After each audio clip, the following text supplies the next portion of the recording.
भारत माता सबकी माता कि मिलन तीन दिन का था हमारा तुम्हारा मेरा रही जिंदगी। तो अभी आप भजनोपदेशक पंडित मुकेश शास्त्री जी को सुन रहे थे। बहुत सुंदर वैदिक भजनों का गुणगान आपने 3 दिन किया। आपने बहुत अच्छा हमारे यज्ञ के ब्रह्मा आदरणीय प्रोफेसर विनय विद्यालंकार जी 3 शिक्षा संकाय गुरुकुल कांग्रेस विश्वविद्यालय हरिद्वार जी के द्वारा आज के यज्ञ में मुख्य यजमान थे हमारे लेफ्टिनेंट कर्नल अवनी शर्मा जी और उनकी पत्नी। उनके साथ में थे जो सहायक यजमान रहे श्री हरकुल सिंह गाठी जी सहपत्नी के, श्री विराज सैनी जी सहपत्नी मध्य, श्री सुरेश चंद्र तिवारी जी और उनकी धर्मपत्नी श्री मीनाक्षी तिवारी जी सीनियर मैनेजर काशीपुर से पधारे हैं। मैं उनका बहुत बहुत स्वागत करता हूँ। आज हमारे मध्य प्रांतीय प्रधान आद्य प्रतिनिधि सभा हमारे बड़े भाई आदरणीय श्री चंद्रप्रकाश जी पधारे हैं। मैं उनका भी बहुत बहुत स्वागत करता हूँ। आर्य प्रतिनिधि जनपद डॉक्टर श्याम सिंह जी का भी मैं स्वागत करता हूँ। श्री ब्रह्मपाल सिंह जी धबरेड़ा आर्य समाज से पधारे हैं, आपका भी बहुत बहुत स्वागत है। सोमपाल सिंह जी आर्य समाज मर्दापुर से पधारे, आपका स्वागत है। और हमारे सहायक जो विशिष्ट अतिथि हैं आचार्य योगेंद्र मेधावी जी, आप हमारे मध्य पधारे। सबका आज है अंतिम सत्र तीसरा बार बधाई, सबको बारंबार बधाई। ईश्वर का धन्यवाद है गाया, वेद मंत्रों से यज्ञ रचाया। ईश्वर का धन्यवाद है गाया, परम पिता वह हम सब जिसका ढूंढ रहे आधार बड़ों का करो सदा सत्कार। आर्य समाज की इस संस्था का वार्षिकोत्सव है आज बधाई, सबको बारंबार। आर्य समाज सर्वोच्च संस्था है सनातन धर्म और सब हिंदुओं की। कड़ी आवश्यकता आन पड़ी है अब इसके प्रचार और प्रसार की। भजनों के जगमुखे शास्त्री जिनके मधुर भजनों से बहेगी, जिनके मधुर भजनों से बहेगी।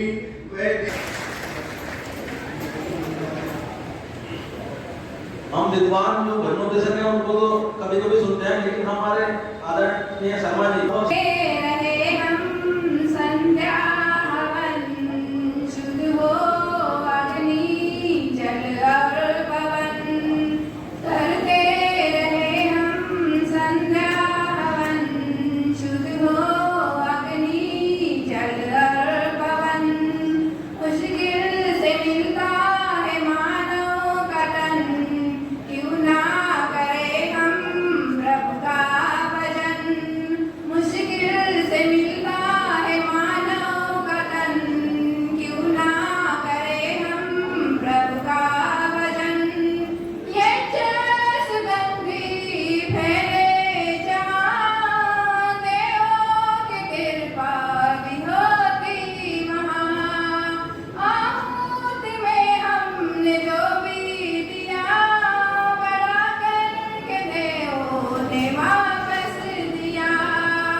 जिसको वैदिक देश मुक्त मिलता है वही पढ़ता था। ये बड़ी हमारा सौभाग्य है कि महर्षि दयानंद ने आर्य समाज की स्थापना कर वैदिक धर्म का पताका उठाया और हम उससे बहुत लाभान्वित हो रहे। कैसा जादू किया तुमने, कैसा जादू किया तुमने, भ्रम में दिया तुमने। कैसा जादू किया तुमने, भ्रम में दिया तुमने। कैसा जादू किया तूने, भ्रम में दिया तूने, भ्रम में दिया तूने। गुरुदेव दयानंद तुझे धन धन धन, तेरी दया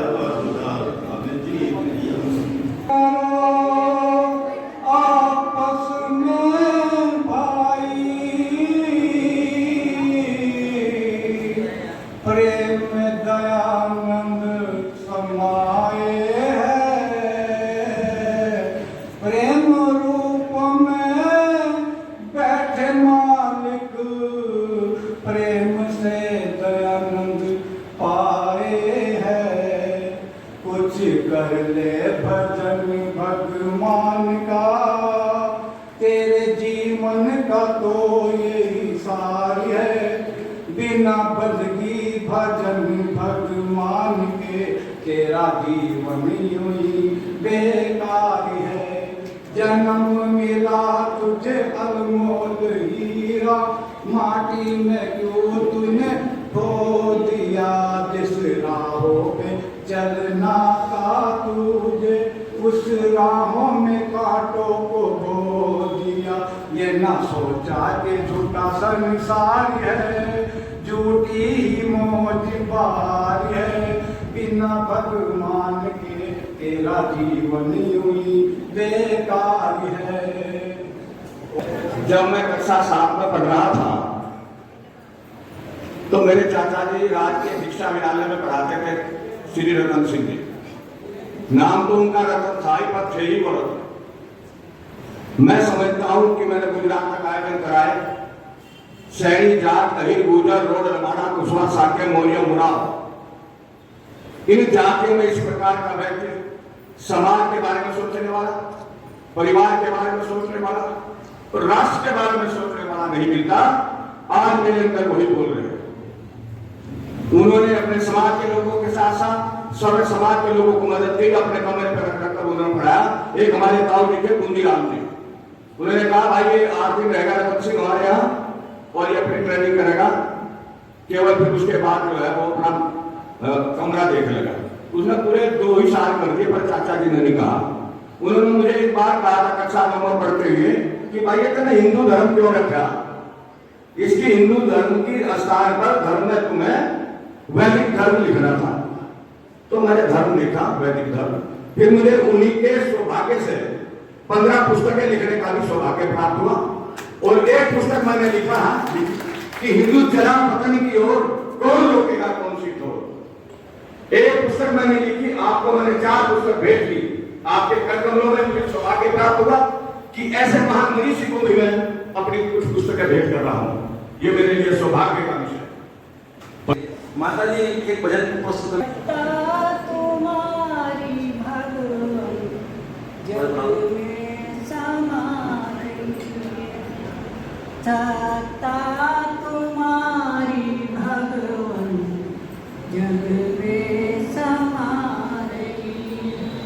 तेरी दया सुगंधी हर गुल में छा रही। रवि चंद्र और तारे तूने बनाए सारे। रवि चंद्र और तारे तूने बनाए सारे। इन सब में ज्योति तेरी ही जगमगा रही। सत्ता तुम्हारी भगवान जग में समा रही। धरती के देवों को पूजा, भगवान को लाख मनाया है।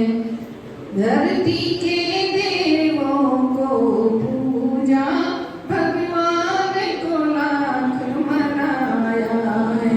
तब तेरी सूरत पाई है, संसार में तुझको बुलाया है।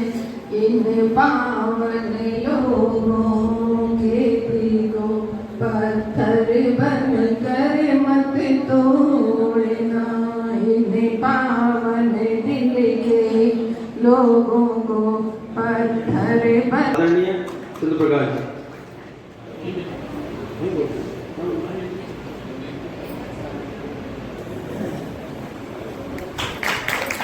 प्रधान विवेक अग्रवाल जी, उप प्रधान विवेक अग्रवाल जी।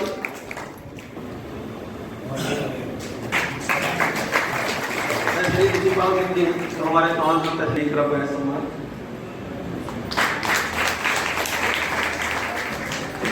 बहुत ही हमारे मार्गदर्शक हमारे सामने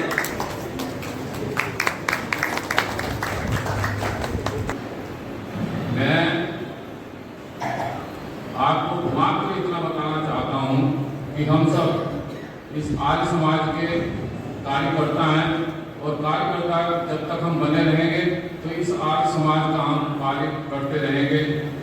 जीवन के अंदर अनेक घटनाएं इस प्रकार की होती हैं कि हम उनसे कई बार मुंह चुराते हैं, जबकि हमें उन घटनाओं को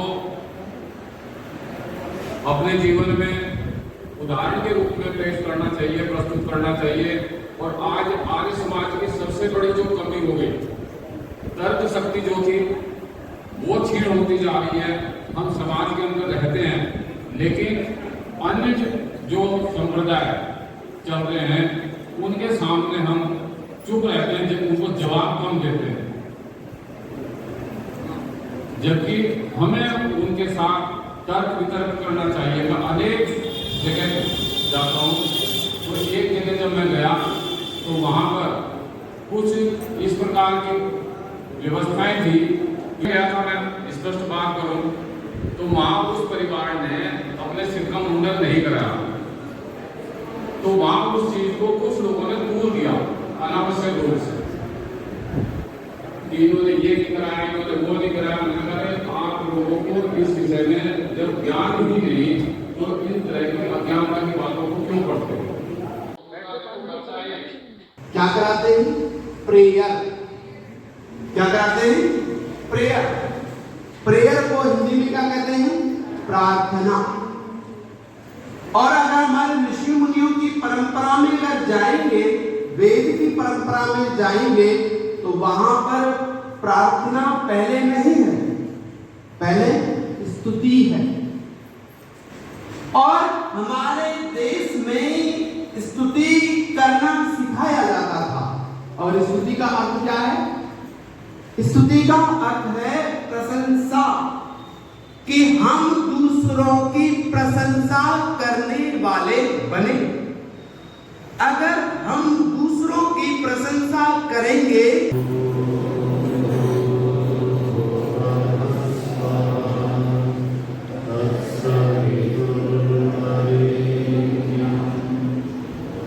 महर्षि मनु ने श्रेष्ठता की कसौटी कहां जाकर अंतिम पड़ाव पर छोड़ी है? कहा था जड़ और चेतन में चेतन श्रेष्ठ, चेतनों में बुद्धिजीवी प्राणी श्रेष्ठ, बुद्धिजीवी प्राणियों में मनुष्य श्रेष्ठ, मनुष्य में ब्राह्मण श्रेष्ठ, ब्राह्मण में कृत बुद्धि ब्राह्मण श्रेष्ठ, कृत बुद्धि में कर्ता ब्राह्मण श्रेष्ठ, और कर्ता में भी ब्रह्मवेदी मनुष्य श्रेष्ठ, ईश्वर को जानने वाला। तो आज की चर्चा तो अंतिम पड़ाव पर होनी चाहिए थी कि हम ईश्वर के जानने वाले कैसे बने। ऋषि दयानंद जी ने जब आर्य समाज की स्थापना की, या उससे पहले का जो 67 से लेकर 1875 तक का काल है, उस काल में जो प्रचार यात्राएं की, उनका उद्देश्य क्या है? आज आप थोड़ा सा विचार कीजिए, क्योंकि मैं आपको निवेदन कर दूं, परसों एक सज्जन मेरे पास आपके प्रवचन के बाद खड़े थे, तो किसी बात पर कहने लगे, बोले जी आपका भाषण बहुत अच्छा रहा। तो मैंने उनको बताया, जो आप सबको बताना चाहता हूँ, हमारे यहाँ भाषण, व्याख्यान, प्रवचन, उपदेश, ये शब्द होते हैं। तो मैं जो 4 दिन से कर रहा हूँ, भाषण नहीं दे रहा, व्याख्यान दे रहा हूँ। व्याख्यान है किसी विषय को लेकर उसकी व्याख्या करना, उसके प्रमाण देना, उसकी चर्चा करना।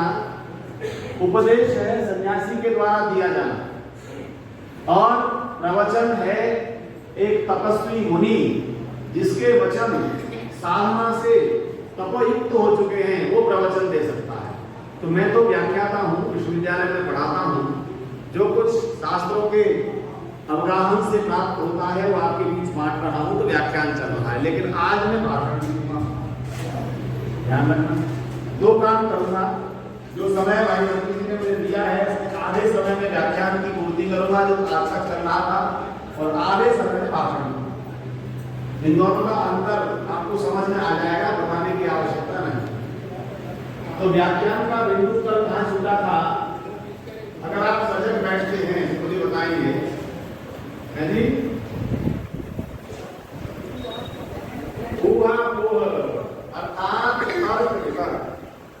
हमने वेद के अनुसार जो परमपिता परमात्मा ने मनुष्य को बुद्धि प्रदान करते हुए उपदेश दिया, इमाम धियम सप्तसेतुनी हितन न प्रजाता विहति मलिनता, मैंने इसका ऋचा का भाग लिया था, पूरा मतलब नहीं लिया कि उस परमपिता परमात्मा ने हमें जो बुद्धि प्रदान की है, जिसके कारण हमें श्रेष्ठ बनने का अवसर प्रदान किया। मैं जब आज से करीब 25 साल पहले 1998 में मैं राजकीय महाविद्यालय में उच्च सेवा में आ गया था, तो वहां पर पहाड़ में लोहाघाट में मेरी पोस्टिंग थी। एक व्यक्ति मेरे पड़ोस में रहते थे, LIC का कार्य करते थे। अब निकटता हो गई, मेरे घर में यज्ञ होता था, उनके बच्चे यज्ञ करने आते थे, और पहाड़ में बेटियां मंत्र बोले ये किसी को स्वीकार नहीं था। लोगों ने बड़ा विरोध किया, अरे साहब बेटियों से मंत्र बुलवाते हो आप? मैंने कहा क्यों बोले? नहीं, ये तो अपन वो विषय अलग था। उनकी बेटियां पूरा यज्ञ याद हो गया था। धीरे धीरे निकलना प्राप्त करने के मुझे बोले डॉक्टर साहब एक अपॉर्चुनिटी है। मैंने कहा क्या अपॉर्चुनिटी है? बोले आजकल आप लोगों को थोड़ी सी तनख्वाह मिलती है अध्यापक को, इससे जीवन कैसे चलेगा? मैं उनकी बात सुनता रहा। तो बोले एक अपॉर्चुनिटी है, इससे क्या होगा कि बड़ा सुंदर एक चेन बनती है और उसको कहते हैं मल्टी लेवल मार्केटिंग। अब उन्होंने मुझे अपने बातचीत की बहुत सारी, धीरे धीरे कहने लगे तो जो बात मैंने कल आपसे कही थी शेयर के विषय में, वही मैंने उनसे कही। मैंने कहा देखो मैं श्री दयानंद का सैनिक हूँ, शिष्य हूँ, मैंने वेद की ऋचाओं को पढ़ा और मैं प्रतिदिन प्रातःकाल उठ करके प्रार्थना करते हुए कहता हूँ प्रभु, स्तुति करने के बाद प्रभु तेरा दिया हुआ मेरी आवश्यकताओं से अधिक है। एक सूत्र दिया आपको, चित्त को प्रसन्न रखने का जो हमें प्राप्त हुआ है उसके लिए प्रतिदिन प्रभु का धन्यवाद करते हुए कहिए कि मेरी आवश्यकताओं से अधिक है।